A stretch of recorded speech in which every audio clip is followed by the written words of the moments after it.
ప్రస్తుతం మనతో పాటు గాదే ఇన్నారెడ్డి గారు ఉన్నారు.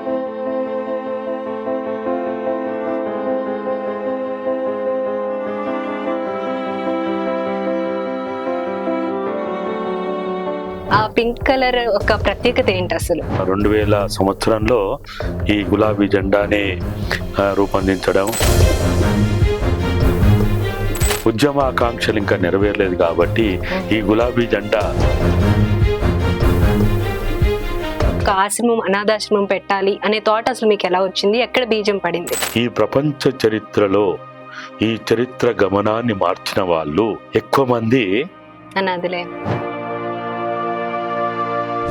బానిస బతుకు జీవితం చూసినప్పుడు చాలా బాధ అనిపించేది.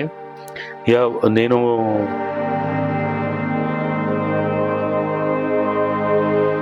ఇప్పుడు మీరు అన్నట్టు అనాథ అనే పదం వాడుతున్నారు. మీరు అనాథ అనే పదానికి అసలు డెఫినేషన్ ఏందనేది రాజ్యాంగం లెక్కలేదు. అయితే మేము ఈ ఆశ్రమం ప్రారంభించిన తర్వాత నేను నా అనాథ అనే పదాన్ని డిఫరెన్షియేట్ చేసింది ఎట్లా అంటే, ఆ అంటే అమ్మ, నా అంటే నాన్న, దా అంటే దగ్గర లేనటువంటి దూరమైనటువంటి బిడ్డలకి పెట్టిన ముద్దు పేరే అనాథ. నమస్తే, వెల్కమ్ టు ఆంధ్రప్రభ. నేను తేజస్వి. ప్రస్తుతం మనతో పాటు గాదే ఇన్నారెడ్డి గారు ఉన్నారు. ఇన్నారెడ్డి గారు అనగానే చాలా మంది ఆయన్ని ప్రేమతో ఇన్నన్న లేదంటే ఇన్నయ్య గారు అని చెప్పి పిలుస్తూ ఉంటారు. అయితే ఇన్నారెడ్డి గారి పేరు వినగానే తెలంగాణ ఉద్యమం కావచ్చు, ఇవన్నీ కూడా మనకి కనిపిస్తూ ఉంటాయి కళ్ళ ముందు. అయితే ఇవన్నీ కూడా ప్రస్తుతం ఆయన పక్కన పెట్టి ఒక ఆశ్రమ జీవితాన్ని గడుపుతున్నారు. ఒక డిఫరెంట్ వేలో ఆయన లైఫ్ స్టైల్ అనేది ఇప్పుడు వెళ్ళిపోతూ ఉంది. అసలు అదేంటి, ఏం జరుగుతుంది? ఇన్నన్న అని పిలిపించుకునే ఆయన నాన్నగా కూడా పిలిపించుకుంటున్నారు. ఇప్పుడు ఆ స్టోరీ ఏంటనేది ఇన్నారెడ్డి గారిని అడిగి తెలుసుకుందాము. నమస్కారం ఇన్నారెడ్డి గారు. ఎలా ఉన్నారండి? మొదటగా అసలు ఫస్ట్ నుండి మీ లైఫ్ స్టైల్ ఎలా ఉండేది? మిమ్మల్ని ఇన్నారెడ్డి గారు అని తలుచుకోగానే మీ ఫేస్ మా కళ్ళలో కనిపిస్తూ ఉంటుంది క్లియర్ గా. అయితే ఆ ఫేస్ తో పాటు మీ డ్రెస్సింగ్ కూడా కనిపిస్తూ ఉంటుంది, పింక్ కలర్ షర్ట్ లో. ఆ పింక్ కలర్ ఒక ప్రత్యేకత ఏంటి అసలు? జవహర్లాల్ నెహ్రూ తను ఒక గులాబీ సంబంధించినటువంటి పువ్వును ధరించడం, దానికి ఆ రోజుల్లో చెప్పినటువంటిది ఒక త్యాగానికి, అందులో విజయానికి నిదర్శనంగా మనం జెండలు వాడుక భాషలు కావచ్చు, లేకపోతే అర్థవంతంగా చెప్పుకున్నప్పుడు కూడా దాన్ని చెప్పుకుంటా ఉంటాం. ఆ విధంగా చూసినప్పుడు ఏంటంటే, తెలంగాణ రాష్ట్ర సాధన అనేది ఒక త్యాగాల పునాదుల మీద ఏర్పాటు చేయాలనేది ఒకటి, రెండు ఒక విజయానికి సంకేతంగా ఉండాలనేది, ఈ రెండు అంశాలని ప్రాతిపదిక చేసుకొని 2000 సంవత్సరంలో ఈ గులాబీ జెండాని రూపొందించడం, ఆ రోజు పార్టీని నామకరణం చేసుకోవడం, ఆ సందర్భంలో ఈ గులాబీని ఆ రోజు నిర్ణయించుకోవడం జరిగింది. దాదాపుగా ప్రపంచవ్యాప్తంగా ఉన్న అనేక దేశాలకు సంబంధించిన జెండాలని మేము అప్పుడున్నటువంటి గూగుల్ సెర్చ్ ద్వారా, ఇతరత్ర ప్రయత్నాల ద్వారా చేసినటువంటి దాంట్లో మాకు సింగిల్ కలర్ ఉండాలి, అది కూడా ఇప్పుడు నేను చెప్పినట్టు త్యాగానికి తర్వాత విజయానికి సంకేతంగా ఉండాలని చూసినప్పుడు ఇది ఆ రోజు మాకు అనిపించింది. కాబట్టి అప్పుడు దీన్ని నేను మా చంద్రశేఖరరావు గారు ఇద్దరం అనుకొని నిర్ణయించినటువంటిది అది. అయితే అసలు మీ జీవితం లైఫ్ స్టైల్ ఎలా ఉండేది సార్? చిన్నప్పటి నుండి ఎలా ప్రారంభమైంది? తర్వాత మీరు ఉద్యమం ప్రారంభించడం కానీ, ఒక అన్నగా ఉండడం కానీ, ఇదంతా ఎలా సాగింది? 1962 ఏప్రిల్ 1వ తేదీ నాడు పోరుగల్లు జిల్లా అది ప్రస్తుతం జనగామ జిల్లా, స్టేషన్ గన్పూర్ నియోజకవర్గం, జాఫర్గఢ్ మండలంలో, ఆ రోజున మండలాలు లేవు కానీ అక్కడ ప్రస్తుత అడ్రస్ అయితే అది సాగరం అనే ఒక గ్రామంలో జన్మించడం జరిగింది. క్రిస్టియన్ బ్యాక్గ్రౌండ్ కు సంబంధించినటువంటి కుటుంబ నేపథ్యం కావడం వల్ల నేను చిన్నప్పటి నుంచి కూడా ఈ మానవత్వం, మానవ విలువలు, బైబిలు, తర్వాత దానికి సంబంధించినటువంటి ఆలోచన విధానం, క్రిస్టియన్ మిషనరీ స్కూల్లో చదువుకోవడము, క్రిస్టియన్ ఫాదర్స్ సంబంధించిన వాళ్ళ యొక్క పర్యవేక్షణలో పెరగడం వల్ల కొంత ఆ విధంగా ఉండేది. మాది ధనిక రైతు కుటుంబం అయినప్పటికీ ఈ పేద ప్రజలని, ముఖ్యంగా ఎస్సీలని, ఎస్టీలని, మా ఇంట్లో దాదాపుగా 14 మంది సంవత్సర జీతగాళ్ళు ఉండేది, ఒక 40 మంది రోజువారీ కూలీలు ఉండేది. దాదాపుగా అందరు కూడా ఎస్సీలే ఉండేది. వాళ్ళ జీవితం చూసినప్పుడు, వాళ్ళ కష్టం చూసినప్పుడు, వాళ్ళకి సంబంధించిన ఆ బానిస బతుకు జీవితం చూసినప్పుడు చాలా బాధ అనిపించేది. ఇక నేను 6th 7th ఇక్కడనే సికింద్రాబాద్ సెయింట్ మేరీస్ లో చదువుకున్నా. తర్వాత 8th 9th 10th Kondapalli Sitaramayya Satyamurthy గారు పనిచేసిన సెయింట్ గాబ్రియల్స్ హై స్కూల్ ఫాతిమానగర్ లో చదువుకున్నా. తర్వాత ఇంటర్మీడియట్, డిగ్రీ అవన్నీ కూడా వరవరావు సారు పనిచేసినటువంటి చందాకాంత మెమోరియల్ కాలేజ్ లో చదువుకున్నా. అట్లా నా జీవితం క్రిస్టియన్ ఫాదర్ కావాలనే జీవితం మొదలయ్యి, తర్వాత దేశభక్తి అనేది నాలో పెరిగిన తర్వాత, అంటే ఒక మతానికి నేను కట్టుబానిస కావద్దు, ఒక ప్రాపంచిక దృక్పథంతో ఉండాలి, సర్వ మతాలు కూడా సమానం అనే భావంతో పోయినప్పుడు ఈ దేశభక్తి ఆలోచనతో వచ్చి నేను ఎయిర్ ఫోర్స్ లో సెలెక్ట్ అయిన, ఎయిర్ ఫోర్స్ పోవాలనుకున్నా. కానీ మా ఫాదరు అరే మన దగ్గరనే, మన ఇంట్లోనే ఇంతమంది జీతగాళ్ళు ఉన్నారు, నువ్వేంద్ర పోయి అక్కడ జీతం చేసేది, ఎక్కడో జీతం చేసేది అని ఒక డాక్టర్ని చేయాలనే ఆలోచనతోటి ఆయన అట్లా ఆశపడ్డాడు, కోరికతోటి ఉండే. కానీ నాకు ఇటు ఫాదర్ కావాలనే కోరిక నెరవేరలేదు, దేశభక్తితో కూడుకున్న ఈ దేశానికి సేవ చేయాలి. తర్వాత ఆ క్రమంలో ఈ సికేఎం కాలేజీలో ఉన్నప్పుడు ఈ RSU సంబంధించినటువంటి భావజాలం అక్కడ ఉండడం, వాళ్ళతోటి నేను చర్చలు చేయడం, తర్వాత వరవరావు సారు, జీవన్ కుమార్ సారు, ఇంకా అనేక మంది, లింగమూర్తి గారు చనిపోయిండు పీపుల్స్ వార్ పార్టీలో, ఇట్లా అనేక మంది, గంగాధర్ సారు తెలుగు సారు, ఇట్లా వీళ్ళందరూ వాళ్ళ వాస్తవిక జీవితం చూసినప్పుడు, సింపుల్ లైఫ్ చూసినప్పుడు, ఓహో ఈ లైఫ్ ఏదో ఒక కొత్తదనంగా ఉంది, ఇది ప్రజలకు దగ్గరగా ఉంది, పీడిత తాడిత ప్రజలకు దగ్గరగా ఉంది, వాస్తవికతకి, సిద్ధాంతానికి, ఆచరణకి దగ్గరగా ఉందనే ఆలోచనతోటి ఆ విధంగా నేను అటువైపు ఎక్కువగా అట్రాక్ట్ కావడం. అట్లా తర్వాత పీపుల్స్ వార్ పార్టీలో పోవడం, తర్వాత ఇక ప్రమాదవశాత్తు నేను అనారోగ్యానికి గురి కావడం, అట్లా అయిపోయిన తర్వాత ఇక మళ్ళా సాధారణ జీవితంలో ఉంటూ తెలంగాణ ఉద్యమాల్లోకి మళ్ళా దగాబడ్డ తెలంగాణ సిరిసా బుక్స్ తోటి ముందుకు రావడం, ఆ క్రమంలో జాతుల పోరాటం గురించి పనిచేయడం, ఇట్లా జర్నీ అంతా కూడా అట్లా కొనసాగింది. ప్రస్తుతానికి వచ్చేటప్పటికి ఫాదర్ కావాలనుకున్న మీరు, అలాగే అన్నగా పిలిపించుకున్న మీరు, ఇప్పుడు నాన్న అని పిలిపించుకుంటున్నారు ఎంతో మంది పిల్లలతో. ఈ ఆలోచన అసలు ఎలా వచ్చింది? ఒక ఆశ్రమం, అనాథాశ్రమం పెట్టాలి అనే థాట్ అసలు మీకు ఎలా వచ్చింది? ఎక్కడ బీజం పడింది?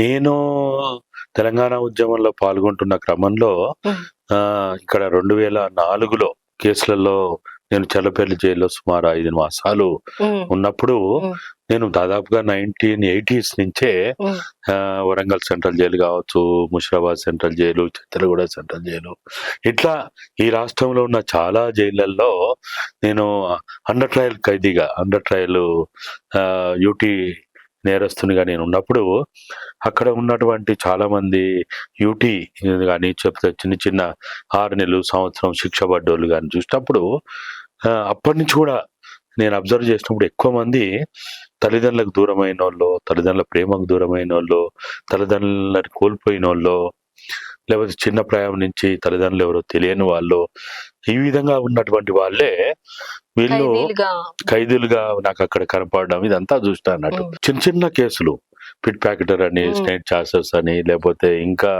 ఏదో చిన్న చిన్న నేరాలు చేసిన వాళ్ళు చూసినప్పుడు, వాళ్ళ జీవితాలను స్టడీ చేసినప్పుడు, నేను 90% ఎబో నేను చూసినప్పుడు వాళ్ళు తల్లిదండ్రులకు దూరమైన వాళ్ళు, తల్లిదండ్రులను కోల్పోయిన వాళ్ళు, తల్లిదండ్రులు ప్రేమకు నోచుకున్న వాళ్ళు, లేకపోతే భార్యాభర్తలు విడాకులు అయిపోయి వాళ్ళని బిడ్డల్ని వదిలివేసిన వాళ్ళు, ఇట్లా చాలా మంది చరిత్ర ఇదే నాకు కనపడ్డది. ఇదొక చరిత్ర. అయితే చల్లపల్లి జైల్లో చాలా పెద్ద లైబ్రరీ ఉంది, చాలా మంచి లైబ్రరీ, చాలా రకాల పుస్తకాలు ఉంటాయి. చాలా రకాల పుస్తకాలు నేను తిరిగేసినప్పుడు, ఈ ప్రపంచ చరిత్రలో ఈ చరిత్ర గమనాన్ని మార్చిన వాళ్ళు ఎక్కువ మంది అనాథలు కనపడ్డారు. అయినప్పుడు మంచుకున్నారు వాళ్ళు, చెడుకున్నారు. హిట్లర్ కూడా అనాథే, మదర్ తెరీసా అనాథే. ఇట్లా చాలా మందిని చూసినప్పుడు ఓహో ఎక్కడనో ఏదో శక్తి ఉంది వీళ్ళల్లో ఉమ్, అనేది బాగా ఆలోచించిన తర్వాత నేను 2005లో బయటకు వచ్చిన తర్వాత కొంతకాలానికే నేను మా స్వగ్రామమైన జఫర్గఢ్ మండలం సాగరం గ్రామానికి సమీపంలో ఉన్న ఉమ్, రేగడతండ గ్రామ పంచాయతీలో, ఉమ్, అంటే ట్రైబల్ పంచాయతీ అది, అక్కడ ఒక ఎకరం స్థలాన్ని కొనుగోలు చేసి ఉమ్, ఈ బిడ్డలకి ఉన్న శక్తిని వెలుగులోకి తీసుకురావాలి ఉమ్, అనేది ఆ విధంగా ఆలోచించి 2006 ఉమ్, మే 28వ తేదీ నాడు అక్కడ ప్రారంభించడం జరిగింది. దాని తర్వాత మొదటి సంవత్సరం అంటే 2006-07 అకాడమిక్ ఇయర్కి 32 మందితోటి మా సొంత గ్రామంలోనే మాకున్న వసతితోటే ఉమ్.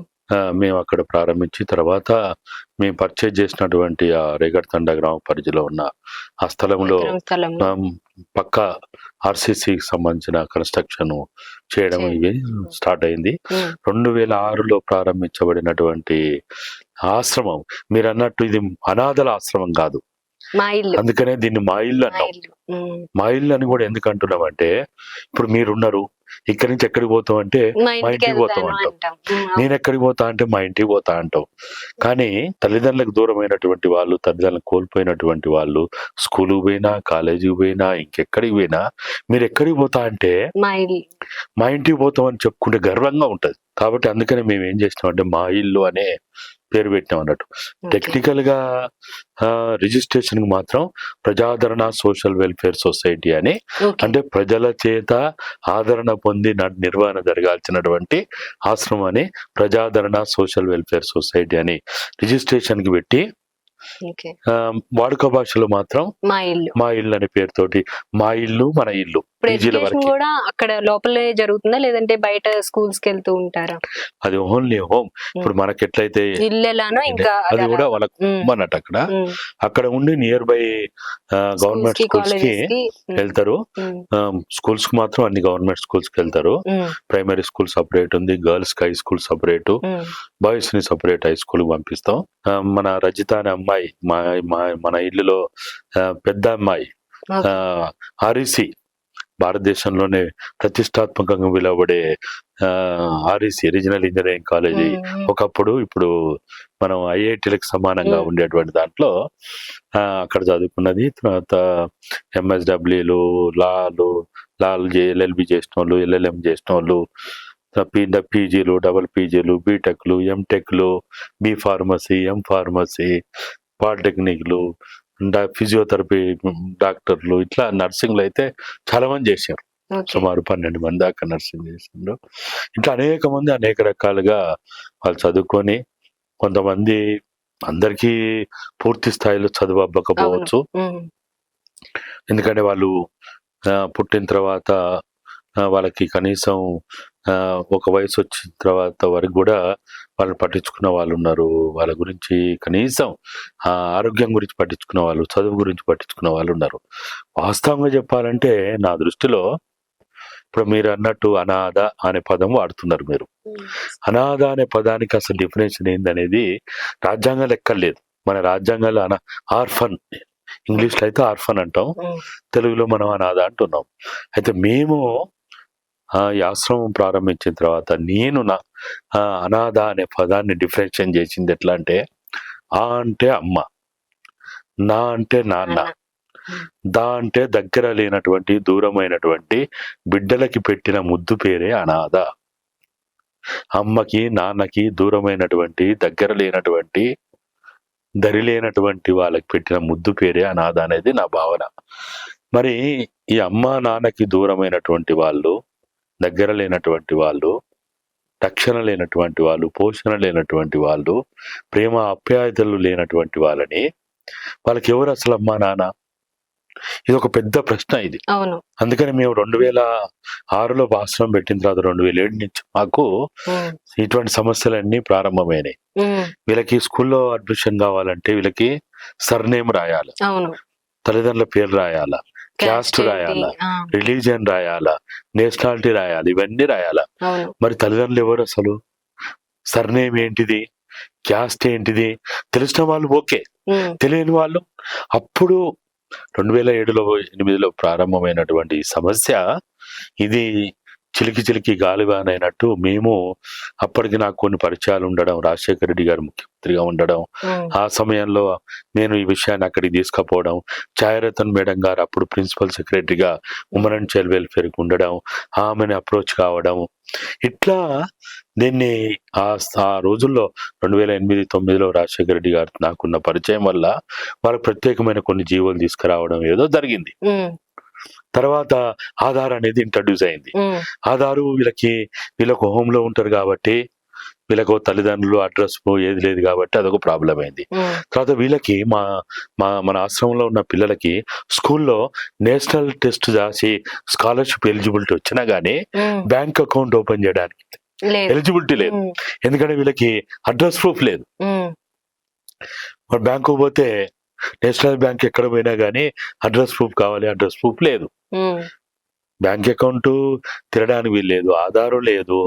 ఇట్లా వచ్చినప్పుడు మేము ఢిల్లీ దాకా వెళ్ళి దీని మీద ఆధార్ గురించి కానీ లేకపోతే బ్యాంక్ అకౌంట్ ఆర్బీఐ దగ్గరికి పోవడం, తర్వాత వీళ్ళకి ఓటర్ ఐడి రాదు 18 ఏళ్ళు నిండిన వాళ్ళకి, ఎలక్షన్ కమిషన్ కి, ఆర్బీఐకి, నందన్ నీలంకన్ ఆఫీసు, ఆధారు మూల సూత్రధారుడు ఆయన వాళ్ళ ఆఫీస్కి వెళ్ళి అనేక రకాల పైరవులు చేసి, లాబింగ్ చేసి, ఎంపీలని లేకపోతే పార్లమెంటుని లేకపోతే ఢిల్లీలో ఉన్నటువంటి ఆఫీస్ ఐఏఎస్లని సెన్సిటైజ్ చేసి మోటివేట్ చేస్తే చాలా ప్రయత్నాలు చేసిన తర్వాత మీడియా కూడా మాకు సహకరించడం వల్ల అప్పుడు వీళ్ళకి ఆధార్ వచ్చింది, ఓటర్ ఐడీలు వచ్చినాయి, ఆర్బీఐ ద్వారా బస్సులు వచ్చింది. పాస్పోర్ట్ కావాలంటే వీళ్ళకి డేట్ ఆఫ్ బర్త్ సర్టిఫికేట్ కావాలి. అరే వీళ్ళు ఎవరికి పుట్టిందో తెలియదురా నాయన కొట్టుకుంటుంటే, ఎవరికి పుట్టిందో తెలియదు, ఎక్కడ పుట్టిందో తెలియదు అంటే నువ్వు ఎప్పుడు పుట్టినావో చెప్పమంటే ఎట్లా చెప్తారు? ఏ డేట్ పుట్టినావో చెప్పంటే ఎట్లా చెప్తారు? ఏ సంవత్సరం పుట్టినావంటే ఏ నెల పుట్టినావంటే ఎట్లా చెప్తారు? కాబట్టి ఇవన్నిటికీ మళ్ళా మేము అప్పుడు అనేక రకాల ప్రయత్నాలు చేస్తే పాస్పోర్ట్ ఫెసిలిటీ అనాథలకు పొందడానికి కూడా అప్పుడున్న మంత్రి గారు వీళ్ళకి ఆర్ఫన్స్ కి పాస్పోర్ట్ ఎలిజిబిలిటీ ఇవ్వడానికి డేట్ ఆఫ్ బర్త్ సర్టిఫికేట్ లేవు. అట్లా ఒక్కొక్కటి. తర్వాత స్కూల్స్ లో రిజర్వేషన్ లేవు. ఇప్పుడు మనం చూస్తా ఉంటాం డిజబిలిటీ వాళ్ళకి రిజర్వేషన్ ఉంది, వాళ్ళు డిజబిలిటీ వాళ్ళు, కానీ వీళ్ళకి ఏది లేదు, అసలు ఐడెంటిటీ లేదు. భారత రాజ్యాంగంలో జంతువులకి, విషసర్పాలకి, క్రూర మృగాలకు కూడా హక్కులున్నాయి, చట్టాలున్నాయి. ట్రాన్స్జెండర్ కు ఉన్నాయి, ఓల్డ్ ఏజ్ వాళ్ళకు ఉన్నాయి, చైల్డ్కి ఉన్నాయి, జూనైల్ జస్టిస్ యాక్ట్ ఉంది. బాల నేరస్తులైన వాళ్ళకు కూడా, బాలలో నేరస్థం చేస్తే కూడా వాళ్ళకి చట్టాలు ఉన్నాయి. కానీ ఎక్కడ పుట్టినమో, ఎవరికి పుట్టినమో, ఏ కులంలో పుట్టినమో, ఏ మతంలో పుట్టినమో, రాష్ట్రంలో పుట్టినమో తెలియనటువంటి వాళ్ళకి మాత్రం వాళ్ళు భారత పౌరులుగా గుర్తించడానికి వాళ్ళకి భారత రాజ్యాంగంలో నిర్దేశించబడినటువంటి చట్టం లేదు, ఒక డెఫినేషన్ లేదు. ఆర్ఫన్ అంటున్నాం, హూ ఈజ్ ఆర్ఫన్? దానికి డెఫినేషన్ ఏంటిది? తల్లిదండ్రులు ఎవరో తెలియని వాళ్ళ, చిన్నతనంలో తల్లిదండ్రులు కోల్పోయిన వాళ్ళ, 18 ఏళ్ల వయసు లోపు అంటే చైల్డ్ గా ఉన్న వయసులో తల్లిదండ్రులు కోల్పోయిన వాళ్ళ, అబాండన్డ్ అంటే తల్లి తండ్రి పోషణ లేని వాళ్ళ, సంరక్షణ లేని వాళ్ళ, అసలు ఎవరు వాళ్ళు? మేల్ కి డెఫినేషన్ ఉంది, ఫిమేల్ కి డెఫినేషన్ ఉంది, ట్రాన్స్జెండర్ డెఫినేషన్ ఉంది, అన్నిటికీ డెఫినేషన్ ఉంది. కానీ ఆర్ఫన్ కి డెఫినేషన్ లేదు. ఈ డెఫినేషన్ కావాలనేది మేము దాదాపుగా 2007-8 నుంచి మొదలుకుంటే ఇప్పటిదాకా కొన్ని సాధిస్తా ఉన్నాం, కొన్ని ఇంకా సాధించాల్సిన అవసరాలు నా ప్రయత్నాల్లో ఫైటింగ్ అనేది జరుగుతుంది, నిరంతరం కొనసాగుతా ఉన్నది. ఇదే చాలా నష్టం చేస్తున్నది పిల్లల్లో. ఒక రకమైనటువంటి వాళ్ళ రోజు క్షణం గంట రోజు నువ్వు అనాథవని తల్లిదండ్రులకు దూరం అయిన నాడే పాపం వాళ్ళు ఒక రకమైనటువంటి భయంకరమైన ఆవేదన, ఏడ్చి ఇప్పుడు మా పిల్లలను చూస్తా వీళ్ళు వచ్చిన ఎమ్మెల్యేలు మంత్రులు ఏడుస్తే కూడా పిల్లలు ఏడుస్తలేరు. ఎందుకంటే వాళ్ళు ఏడ్చి వాళ్ళకి అసలంగా వాళ్ళ జీవితం మొద్దుబారిపోయింది. వాళ్ళు ఏడవాలంటే కూడా వాళ్ళకి ఆ ఏడుపు వస్తలేదు. ఇక ఆ స్థితిలో ఉన్న వాళ్ళని నిరంతరం ఇంకా ఎంతని వేధిస్తాం, ఎంతని బాధ పెడతాం. నువ్వు అనాథవి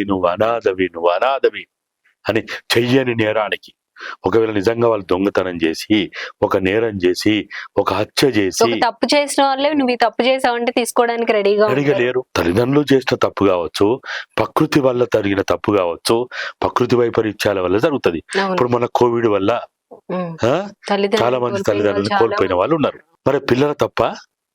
అదొక ప్రపంచవ్యాప్తంగా వచ్చిన ఒక ఉపద్రవం వల్ల, ఒక వైరస్ వల్ల వాళ్ళు తల్లిదండ్రులను కోల్పోయినరు. ఆ తల్లిదండ్రులను కోల్పోయిన బిడ్డలని నువ్వు ఆర్ఫన్వి, నువ్వు అనాథవని ఎన్నిసార్లు నువ్వు గుర్తు చేస్తావు? కాబట్టి మీరు అన్నట్టు ఒక నిజంగా తప్పు చేసినోని కూడా నువ్వు తప్పు చేసినావంటే వాడు ఓర్చుకోడు, టాలరేట్ చేయడు.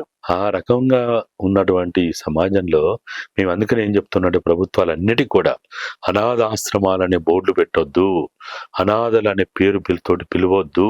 వాళ్ళు భరతమాత ముద్దు బిడ్డలు, వాళ్ళు ఈ రాజ్యాంగం యొక్క బిడ్డలు, ఈ ప్రభుత్వం యొక్క బిడ్డలు.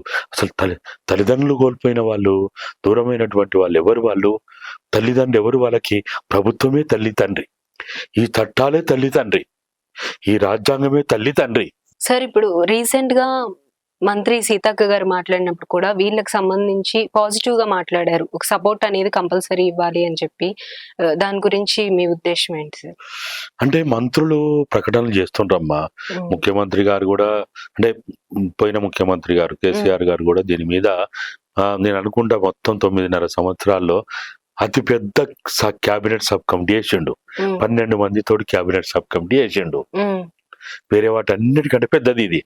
కానీ క్యాబినెట్ సబ్ కమిటీ చాలా సార్లు కూర్చున్నది. మా అమ్మ లాంటి వాళ్ళని కూడా పిలిచి, దివ్య మేడం సెక్రటరీగా ఉండే, ప్రిన్సిపల్ సెక్రటరీగా, ఆమె కూడా మాతో చర్చలు చేసింది, మా నుంచి ఇన్పుట్స్ తీసుకున్నది. కానీ ఇవన్నీ కూడా ఏంటంటే పూర్తి స్థాయిలో చట్ట రూపంలో కావడం లేదు. ఎప్పుడు కూడా ఇప్పుడు ఆ రోజు రాజశేఖర రెడ్డి గారు ఒక జీవోలు ఇచ్చారు. జీవోలు ఎప్పుడు పర్మనెంట్ కాదు, జీవోలు ఎప్పటికైనా రద్దు కావచ్చు, ఏమైనా చట్టం అయితే ఏమైందంటే ఏ ముఖ్యమంత్రులు మారినా, మంత్రివర్గాలు మారినా, ఏవి మారినా చట్టం నిరంతరం అది ఇంప్లిమెంటేషన్ లో ఉండే ఆస్కారం ఉంటది. మేమేమంటున్నాం అంటే చట్టం చేయండి, మీరు ఏది చేయదలుచుకున్నా చట్టం చేయండి. మీరు ఉత్తగానే ప్రకటనలు ఇచ్చి చేస్తారు. ఇప్పుడు మేడం గారు కూడా, సీతక్క గారు కూడా 2% ఎడ్యుకేషన్ రిజర్వేషన్ అన్నారు. అది ఎప్పటి నుంచో ఉంది. కానీ అది ఇంప్లిమెంటేషన్ ఎట్లా, దాన్ని ఫాలో అప్ చేయడం ఎట్లా, దాన్ని రివ్యూ చేయడం ఎట్లా? మనం ఒక వర్క్ అసైన్ చేస్తామంటే రివ్యూ చేస్తాం.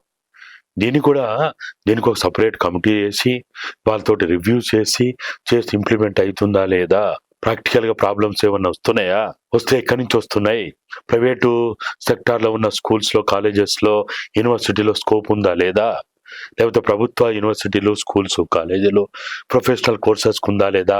ఇప్పుడు మామూలుగా స్కూళ్ళ వరకు అంటారు, మరి స్కూలింగ్ అయిన తర్వాత ప్రొఫెషనల్ కోర్సెస్ ఎట్లా? ఇప్పుడు ఇవన్నీ మెడిసిన్, ఇంజనీరింగ్, ఇతరత్ర అవన్నీ ప్రొఫెషనల్ కోర్సెస్. మరి అక్కడ రిజర్వేషన్ వద్దా? ఓన్లీ ఏదో స్కూళ్ళ వరకు అంటే ఎట్లా? స్కూలింగ్ వరకు ఎట్లయినా ఏదో రకంగా నెట్టుకొస్తారు. తర్వాత చాలా భారం పడేదైనా, చాలా ప్రాబ్లం అంతా కూడా 10th తర్వాతనే, మెట్రికులేషన్ తర్వాతనే స్టార్ట్ అవుతుంది. ఫస్ట్ టైం మీరు స్టార్ట్ చేసిన తర్వాత అక్కడ వాళ్ళకి అమ్మా నాన్న లేనప్పుడు మిమ్మల్ని డాడీ అని పిలుస్తున్నప్పుడు వాళ్ళ అనుభూతి ఏ విధంగా ఉండేది? అలా పిలిపించుకుంటుంటే మీకు ఎలా అనిపించేది? అది మాటల్లో చెప్పలేమమ్మా. తల్లిదండ్రులు కోల్పోయిన బిడ్డలు ఇప్పుడు హాస్టళ్లలో ఉంటది. హాస్టళ్లలో ఓన్లీ కేర్ అండ్ ప్రొటెక్షన్ ఉంటది, లవ్ అండ్ అఫెక్షన్ ఉండదు. ఇటువంటి ఆశ్రమాలన్నీ కూడా ఏదైతే కోల్పోయినా అని అనుకుంటున్నాడో, దేనికైతే దూరమైన అనుకుంటున్నాడో, ఆ ప్రేమ, ఆప్యాయతలు ఇవ్వగలిగినప్పుడే వాళ్ళు సంపూర్ణమైనటువంటి ఒక జీవితం గడపగలుగుతారు. మనసుని పిండేసిన అంత బాధగా అనిపించేలాగా ఏదైనా సిచ్యువేషన్ జరిగిందా ఇప్పుడు వరకు? అంటే వాళ్ళకి వీళ్ళు తల్లిదండ్రులని అసలు ఎవరో చూడని వాళ్ళు, అంటే మా అమ్మ నాన్న మాకు జన్మనిచ్చిన వాళ్ళు ఇట్లా ఉంటారు అని కొంతమందికి తెలియదు. వాళ్ళు అప్పుడప్పుడు అడుగుతుంటారు, కనీసం ఈ సమాజంలో, ఈ సమాజం, ఈ చట్టాలు, ఈ రాజ్యాంగం నాకు జన్మనిచ్చిన వాళ్ళని కనీసం వాళ్ళ వివరాలు చెప్పగలిగే స్థాయిలో ఈ రాజ్యాంగం ఉంటే బాగుండు. ఈ చిలిపి ఆలోచన, మన దృష్టిలో చిలిపి ఆలోచన అనిపిస్తుంది. ఈ ఆలోచన డాక్టర్ బాబాసాహెబ్ అంబేద్కర్ కి ఆ రోజుల్లో ఈ రాజ్యాంగం రాసిన ఆ రచనలో ఉన్న కమిటీకి ఎందుకు రాలేదు అని అనిపిస్తుంది అన్నట్టు. అంటే ఇవి మనం అంటే మన మనసుని కుదిపేసే విధంగా ఉంటాయి. ఇదే విధంగా అనిపిస్తుంటది. సార్ ఇప్పుడు చాలా మంది పిల్లలు అక్కడ నుండి మంచిగా ఎదిగి బయటికి వెళ్ళిన వాళ్ళు కూడా ఉన్నారు కదా, వాళ్ళు ఎలా ఫీల్ అవుతూ ఉంటారు, తర్వాత వచ్చిన వాళ్ళకి వాళ్ళు ఎటువంటి కేర్ ఇస్తూ ఉంటారు, ఏ విధంగా ఉంటూ ఉంటారు? వాళ్ళు అక్కడికి వచ్చిన వాళ్ళల్లో 2 రకాలుగా ఎక్కడ కనపడతా ఉంటదమ్మా. కొంతమంది ఏమో ఎక్స్‌ట్రీమ్ ఎమోషనల్ గా ఉంటారు. కొంతమంది ఏమో ఎక్స్‌ట్రీమ్ డిప్రెషన్ లో ఉంటారు. ఓకే. 2 ఎక్స్‌ట్రీమ్ ఉంటాయి. డిఫరెంట్ మెంటాలిటీలో మనకు కనపడతా ఉంటారు. ఎందుకంటే వాళ్ళు ఎక్కడెక్కడనో వెలివేయబడ్డ వాళ్ళు కదా. చెత్త కుంపల కాడ కుక్కతో పాటు వాళ్ళు కూర్చొని వాళ్ళ ఆకలి తీర్చుకున్నారు. కుక్క కూడా వాళ్ళని ఏమనలే. కానీ మనిషి మాత్రం అమ్మా అని ఆకలైందంటే, నానా అని ఆకలైందంటే, అంకుల్ ఆకలైందంటే, ఆంటీ ఆకలైందంటే మాత్రం గెంటేసిన పరిస్థితి ఉన్నది. బంధువులు గెంటేసిండ్రు, రక్త సంబంధికులు గెంటేసిండ్రు, నానే వాళ్ళు గెంటేసిండ్రు. కానీ వాళ్ళని ఆ జంతువులు ఏమనకుండా ఉండడం వల్ల జంతువుల మీద ఉన్న గౌరవం మనుషుల మీద ఉండదు వాళ్ళకి. అదొక రకమైనటువంటి ఎక్స్‌ట్రీమ్ ఎమోషనల్ ఫీలింగ్ అన్నట్టు. కంప్లీట్ డిప్రెషన్ లో ఉంటారు. ఈ సమాజం మమ్మల్ని మాకేం చెయ్యదు, మమ్మల్ని పట్టించుకోదు, మా గురించి చట్టాలు లేవు, రాజ్యాంగం లేదు, ఆలోచించేవాళ్ళు లేడు, మాట్లాడేవాళ్ళు లేడు, మా మూగబోయిన గొంతులకి మాకు శక్తినిచ్చేవాళ్ళు లేరు, మమ్మల్ని ఎంకరేజ్ చేసేవాళ్ళు లేరు, ప్రోత్సహించేవాళ్ళు లేరు. ఇట్లా అనేక రకాలుగా ఇట్లా అనేవాళ్ళు. ఈ రకమైన డిప్రెషన్ అన్నిటి మీద వాళ్ళకి ఒక రకమైన నిరాసక్తత ఉంటది. వాళ్ళకి ఎమోషనల్ ని డిప్రెషన్ ని బ్యాలెన్స్ చేయడానికి మేము ఎప్పుడు ప్రయత్నం చేస్తూ ఉంటాం. ఇప్పుడు వీళ్ళంతా కొంచెం పెద్ద అయిన తర్వాత సెటిల్ అయ్యే టైంకి బయటకు వెళ్ళిపోతారు కదా సార్, తర్వాత వాళ్ళు రీయూనియన్ అనేది జరుపుకోవడం ఇటువంటి ఏమైనా సెలబ్రేషన్స్ చేసుకుంటూ ఉంటారా? అంటే అప్పుడప్పుడు మామూలు ఇయర్ వైజ్ లేదు కానీ 2 years కోసారి 3 years కోసారి మేజర్ ప్రోగ్రామ్స్ అప్పుడు ఫంక్షన్స్ అప్పుడు దాదాపుగా ఓల్డ్ స్టూడెంట్స్ అందరినీ, ఫ్యామిలీస్ ని, స్టూడెంట్స్ ని, అంటే బయట జాబ్స్ చేసే వాళ్ళని అందరినీ కూడా ఇన్వైట్ చేస్తాం. వాళ్ళంతా డేటా ఉంటుంది మన దగ్గర. వాళ్ళందరినీ కూడా వాళ్ళు ఫ్యామిలీస్ తో వచ్చేవాళ్ళున్నారు, పిల్లలతో వచ్చేవాళ్ళున్నారు. సార్ ఇప్పుడు వీళ్ళు పెద్ద అయిపోయి బయటకు వెళ్ళేటప్పుడు ఈ ఇల్లు ఇంకా వాళ్ళ ఇల్లులానే చూసుకున్నారు కదా, బయటకు వెళ్ళేటప్పుడు ఎలా ఫీల్ అవుతూ ఉంటారు వాళ్ళు? ఆ కనెక్టివిటీ ఉంటుంది కాబట్టి వాళ్ళకి ఎప్పుడైనా ప్రాబ్లమ్స్ వచ్చినప్పుడు షేర్ చేసుకుంటారు. ఈవెన్ వైఫ్ అండ్ హస్బెండ్ మధ్య ప్రాబ్లం వచ్చినా, లేకపోతే ఇంకా వేరే ప్రాబ్లమ్స్ అనేది సహజం కదా, వచ్చినప్పుడల్లా వాళ్ళు షేర్ చేసుకుంటారు.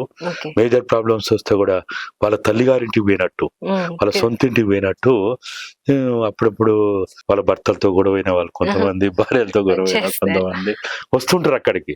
వచ్చి ఏదో వాళ్ళు ప్రాబ్లమ్స్ చెప్పుకోవడం, వీలైన కాడికి మేము కూడా దాన్ని ఇన్వాల్వ్ కావడం. చిన్న చిన్న ప్రాబ్లమ్స్ అయితే ఫోన్లలోనే సాల్వ్ అవుతా ఉంటాయి. ఏదైనా మేజర్ ప్రాబ్లమ్స్ వచ్చినప్పుడు వాళ్ళు అక్కడికి వచ్చి ఉండి ఉంటాయి కదా, అలుగుడు, ఏడ్చుడు ఇవన్నీ కూడా ఉంటాయి కదా, కుటుంబాలన్న కాడ ఇవన్నీ మామూలే కదా. అట్లా తర్వాత ఇప్పుడు మనం ఇంతవరకు చెప్పుకున్నట్టు ఇది అల్టిమేట్ గా ఎన్జిఓస్, సివిల్ సొసైటీ ఒక ట్రాన్స్ఫర్మేషన్ లో మాత్రమే ఒక బ్రిడ్జ్ గా ఉపయోగపడతారు. ఇటువంటి తల్లిదండ్రులు కోల్పోయిన వాళ్ళు, తల్లిదండ్రులు దూరమైన వాళ్ళు, తల్లిదండ్రులు ఎవరో తెలియనటువంటి వాళ్ళకి వీళ్ళందరినీ ఈ ప్రభుత్వాలు, ఈ చట్టాలు, ఈ రాజ్యాంగమే తల్లి తండ్రి కావాలి. వాళ్ళ రక్షణ అవసరం. లవ్ అండ్ అఫెక్షన్ వాళ్ళు ఇయ్యలేరు, అది వేరే విషయం. సమాజం ఇస్తుంది, మానవత్వం ఇస్తుంది, మానవ విలువలు ఇస్తుంది, మానవ సమాజం ఇస్తుంది. కానీ చట్టం ప్రధాన బాధ్యత తీసుకోవాలి, రాజ్యాంగం ప్రధాన బాధ్యత తీసుకోవాలి, ప్రభుత్వాలు ప్రధాన బాధ్యత తీసుకోవాలి. ఈ బిడ్డలకి ఈ ప్రభుత్వమే తల్లి తండ్రి అని ఒక ధైర్యాన్ని, ఒక నమ్మకాన్ని, ఒక విశ్వాసాన్ని కల్పించాలి. ఆ కల్పించడానికి నా దృష్టిలో అయితే నేను అనాథననే భావన లేని భారతదేశం ఏర్పడాలనేదే నా అభిప్రాయం. అట్లా ఏర్పడినప్పుడే ఈ దేశానికి, ఈ రాజ్యాంగానికి ఒక గొప్ప విలువ ఉంటది. గాంధీ గారు చెప్పొచ్చు, భారతదేశానికి స్వాతంత్రం ఎప్పుడు వచ్చింది అని చెప్పాలంటే ఆయన ఒక కొటేషన్ చెప్పిండు. అమావాస్య కాలములో అర్ధరాత్రి వేళ నిండు వివస్త్ర అయ్యి తన ఇంటికి, తన గుమ్మానికి ఎలాంటి భయం లేకుండా చేరుకోగలిగినప్పుడే ఆ దేశానికి స్వాతంత్రం వచ్చినట్టని ఆయన చెప్పిండు. కానీ నా ఉద్దేశంలో అయితే నేను అనాథను, వాళ్ళు వృద్ధులు కావచ్చు, వాళ్ళు దివ్యాంగులు కావచ్చు, వాళ్ళు ఎవ్వరైనా కావచ్చు, వాళ్ళు ఆదివాసులు కావచ్చు, దళితులు కావచ్చు, గిరిజనులు కావచ్చు, బహుజనులు కావచ్చు, ఎవ్వరైనా కావచ్చు. నేను అనాథనే భావనతోటి సమాజంలో ఈ దేశంలో ఉన్నారంటే ఆ దేశంలో ఇంకా రాజ్యాంగం ఉంది, ప్రజాస్వామ్యం ఉందని ఎట్లా చెప్తాం? చెప్పడానికి మనకు కూడా కొన్ని ఉండాలి. కాబట్టి నేను అనాథననే భావన లేని ఆ దేశం, ఆ సమాజం, అటువంటి ప్రజాస్వామిక విలువలతో కూడినది రావాలనే, రావడానికి ఈ మానవ సమాజం ప్రయత్నం చేయాలి, ఈ బుద్ధిజీవులు ప్రయత్నం చేయాలి, తర్వాత ఈ ప్రజాప్రతినిధులు ప్రయత్నం చేయాలి అనేదే నా భావన, నా ఆలోచన, అదే నా కోరిక. అన్నిటికంటే ముఖ్యంగా మీరు ఇంతకుముందు అన్నారు మీకు వీళ్ళతోటి ఉన్నప్పుడు ఏం భావన, నేను ఎప్పుడు చెప్తా ఉంటా, బయట కూడా చెప్తా ఉంటా. చాలా మందికి భారతరత్న అంటే చాలా గొప్పది, కానీ నాకు 1000 భారతరత్నాల కంటే కూడా డాడీ అని పిలిపించుకోవడం, మమ్మీ అని సహచరాలు పిలిపించుకోవడం అంత గొప్పది ఇంకోటి లేదనిపిస్తుంది. అది 1000 భారతరత్నాలు ఇచ్చినా నా దృష్టిలో తక్కువే. ఎందుకంటే కౌరవులకు కూడా ఎంతమంది మమ్మీ డాడీ పిలిచినోడు 100 మంది, పాండవులకు 5గురు అయితే వాళ్ళకి 100 మంది. కానీ ఇవాళ కౌరవుల కంటే మించి కూడా సుమారు 1000 మందికి పైగా వాళ్ళతోటి డాడీ అని లేకపోతే మమ్మీ అని ఇట్లా పిలిపించుకుంటున్నాం అంటే, నాన్న అని అమ్మ అని పిలిపించుకుంటున్నాం అంటే, ఇంతకంటే ఇంకా ఏ భారతరత్న అది సమానం అవుతుంది? ఇది మేము ఆ ఉద్దేశంతో చాలా తృప్తిగా నేను అనుకుంటే చాలా మంది అంటా ఉంటారు, అరే నీకు ఇంత టెన్షన్లు ఉన్నా, నీకు బీపీ లేదు, షుగర్ లేదు, లేకపోతే ఇంకే ప్రాబ్లం లేదని చెప్పినా, నేను వాళ్ళతో ఉన్నా కాబట్టి నాకు బీపీ లేదు, షుగర్ లేదు, ఏ రోగం లేదని. అంటే ఆ పిల్లలతో ఉంటే ఆ కనెక్టివిటీ అటువంటిది, అన్ని మర్చిపోతాం అక్కడ ఉంటే. అసలు వాళ్ళ మధ్య ఉంటే ఇంకా అసలు ఏది గుర్తురాదు. ఆ ప్రేమ, ఆప్యాయత, బయటకు వస్తే స్వార్థము, అసూయ, ద్వేషము, ఈర్ష, కక్ష, ఇవన్నీ ఉంటాయి. కానీ అక్కడ పిల్లల మధ్య ప్రేమ, ఆప్యాయత, మాకేదన్నా వచ్చిందంటే, చిన్న సమస్య వచ్చిందంటే అసలు తల్లడిల్లిపోతారు వాళ్ళు. ఎక్కడ దొరుకుతుంది అంటే అదొక గొప్ప అనుభూతి. ఆ అనుభూతిని మాటల్లో ఇంకా చెప్పుకుంటూ పోతే కూడా రావట్లేదు మాటల్లో. Okay sir, thank you so much sir. మీరు అనుకున్నట్టు నిజంగా అనాథ అనే మాట రాకుండా మన దేశం ఉండాలి అని చెప్పి, సమాజమే వాళ్ళకి ఒక మంచి కుటుంబం కావాలని మనస్ఫూర్తిగా కోరుకుంటున్నాం sir. Thank you so much sir. ఇది వాళ్ళ స్పెషల్ ఇంటర్వ్యూ. మొత్తానికైతే సార్ ఒక మంచి మోటివేషన్ తో, ఒక మంచి స్ఫూర్తితో ఈ దారిని అయితే ఎంచుకున్నారు. అది సక్సెస్ఫుల్ గా రన్ అవ్వాలి. ఆయన ఏదైతే కోరుకుంటున్నారో అదే విధంగా సమాజంలో అనాథ అనే మాట రాకుండా, ఈ సమాజమే మన కుటుంబం అని ఆ పిల్లలు భావించే విధంగా ఒక మంచి సొసైటీ ఏర్పడాలని మనస్ఫూర్తిగా కోరుకుంటున్నాము. ఇది వాళ్ళ special interview. Thank you so much. Keep watching Andhraprabha.